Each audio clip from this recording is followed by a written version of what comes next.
Hola chiquillos y chiquillas de octavo básico, bienvenidos y bienvenidas a esta tercera cápsula de contenidos de la asignatura de Historia, Geografía y Ciencias Sociales. Dentro de esta primera unidad que hemos definido de Edad Moderna, es que durante el presente video abordaremos la ruptura de la unidad religiosa de Europa a través de, como aparece en sus pantallas, la Reforma Protestante. Ese va a ser el gran tema y el gran concepto con el cual trabajaremos en la presente cápsula de contenidos.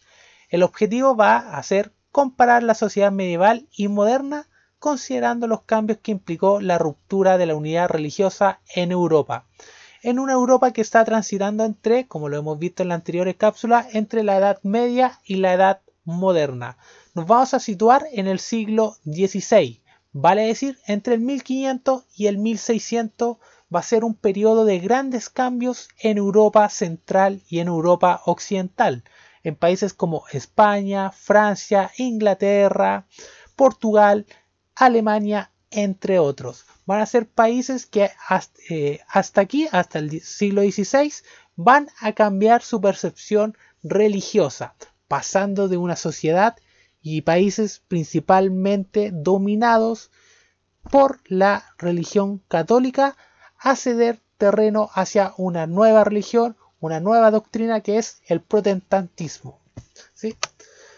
Para el presente video también recomiendo ver la película Martín Lutero que se encuentra y está disponible en YouTube. Buscan en el buscador de YouTube Martín Lutero y les va a aparecer la película, que también puede ser otra alternativa para abordar los contenidos de reforma protestante. Pasemos al siguiente diapositiva. Como vimos en cápsulas anteriores, la Iglesia Católica ya estaba perdiendo mucho del poder con el que contó durante la Edad Media a principios de la Edad Moderna. ¿Por qué? Porque movimientos como el humanismo y el renacimiento ya habían generado ciertos cuestionamientos a la Iglesia Católica. Eso por una parte. Por otra parte, la ciencia, que fue el tema de la segunda cápsula, también había cuestionado fuertemente a la Iglesia. Y la Reforma Protestante, liderada por Martín Lutero, que aparece aquí en imagen, va a ser un tercer golpe a la cátedra. Un tercer golpe que sufrirá la Iglesia Católica y que cuestionará sus preceptos como religión dominante en Europa. Vamos a marcar aquí a Martín Lutero en la imagen. ¿Cierto? Martín Lutero va a ser el principal personaje revolucionario que llegará a cambiar los preceptos dominantes en cuanto a la religiosidad europea. Hasta el siglo XVI, insisto chiquillos, 1500, 1600, Europa será dominado principalmente por el catolicismo en el plano religioso de la humanidad, ¿cierto? Y desde el siglo XVI en adelante aparecerán nuevas religiones que cuestionarán y pondrán en jaque al catolicismo. Religiones que vamos a ver más adelante perduran hasta nuestros días. Es así como se inicia en este siglo, en el siglo XVI, una reforma religiosa, también conocida como Reforma Protestante, liderada por un monje agustino alemán llamado Martín Lutero. Martín Lutero en algún momento fue católico, militó en la Iglesia Católica, pero desde dentro se decepcionó de muchas cosas que él veía ocurrir frente a sus ojos. Principalmente criticaba la vida opulenta y llena de lujos, de productos suntuarios de las principales autoridades católicas del Sacro Imperio Romano.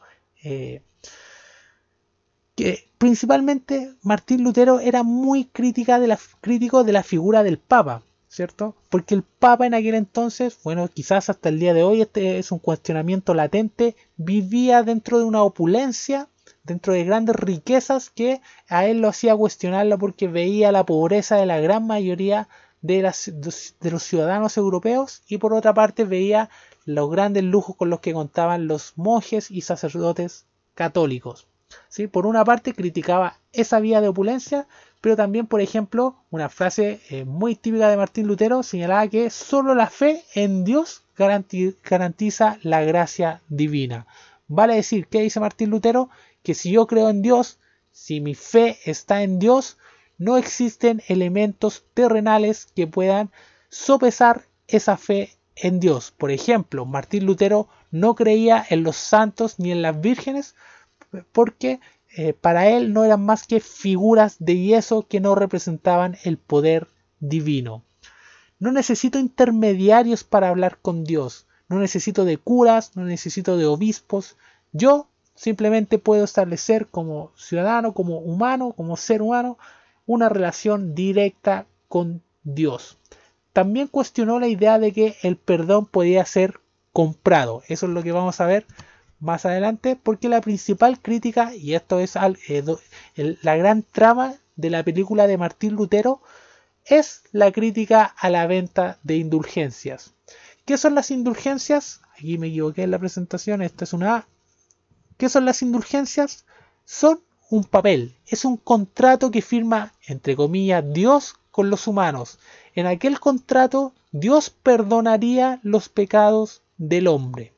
Martín Lutero está, y esta va a ser su principal crítica, totalmente en contra de la venta de indulgencias, porque ve en ellas solo una excusa para enriquecer a la Iglesia Católica.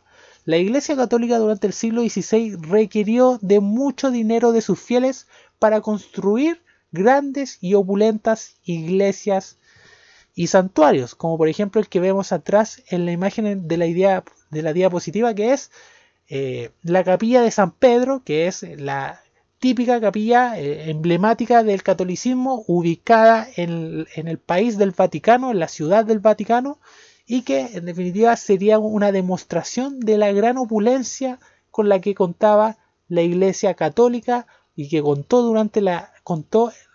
con la que contó en la Edad Media y que mantenía durante los primeros años de la Edad Moderna. ¿Sí? Recapitulo entonces hasta acá. Primero tenemos, chiquillos, como primer factor importante hasta acá, que la Iglesia Católica ya venía siendo fuertemente cuestionada por otros factores, como el humanismo, el Renacimiento o las ciencias. Por lo tanto, la Iglesia ya venía perdiendo poder desde la Edad Media a su paso a la Edad Moderna.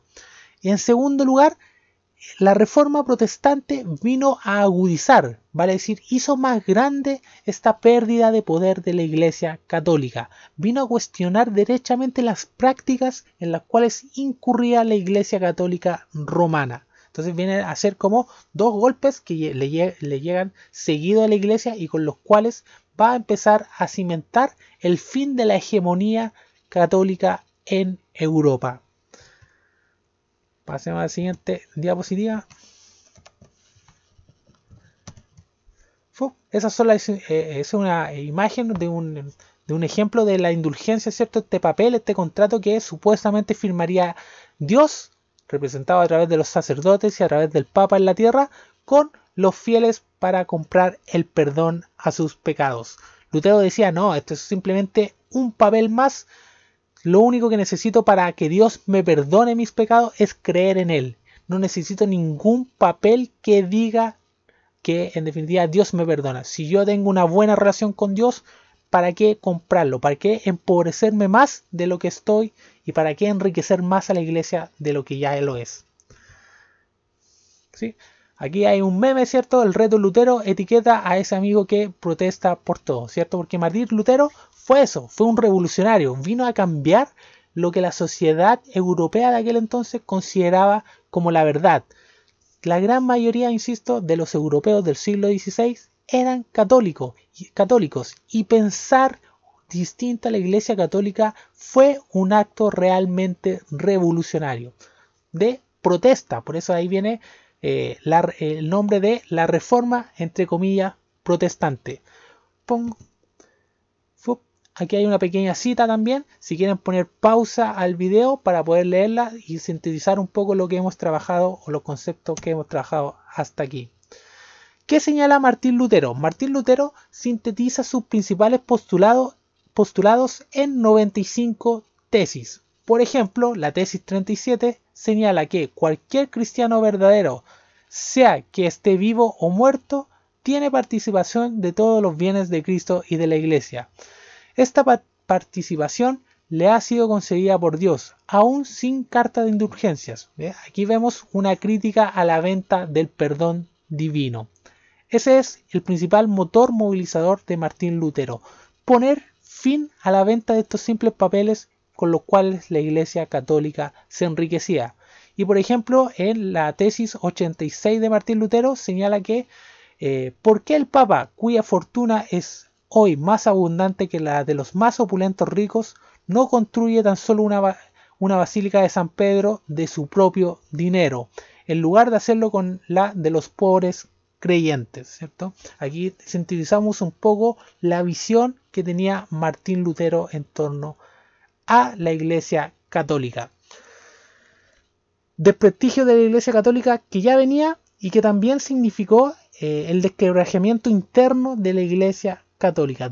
La Iglesia Católica empieza a desmoronarse desde dentro. Martín Lutero, insisto, desde dentro de la Iglesia Católica empieza a fraccionarse de esta idea central. ¿Sí? Estos son algunos de los ejemplos de la Iglesia protestantes que hasta el día de hoy existen y prevalecen tanto en nuestro país como a nivel mundial. Por ejemplo, las congregaciones bautistas, evangélicas y metodistas pentecostales son iglesias del día de hoy, de la actualidad, que derivaron del movimiento protestante liderado por Martín Lutero.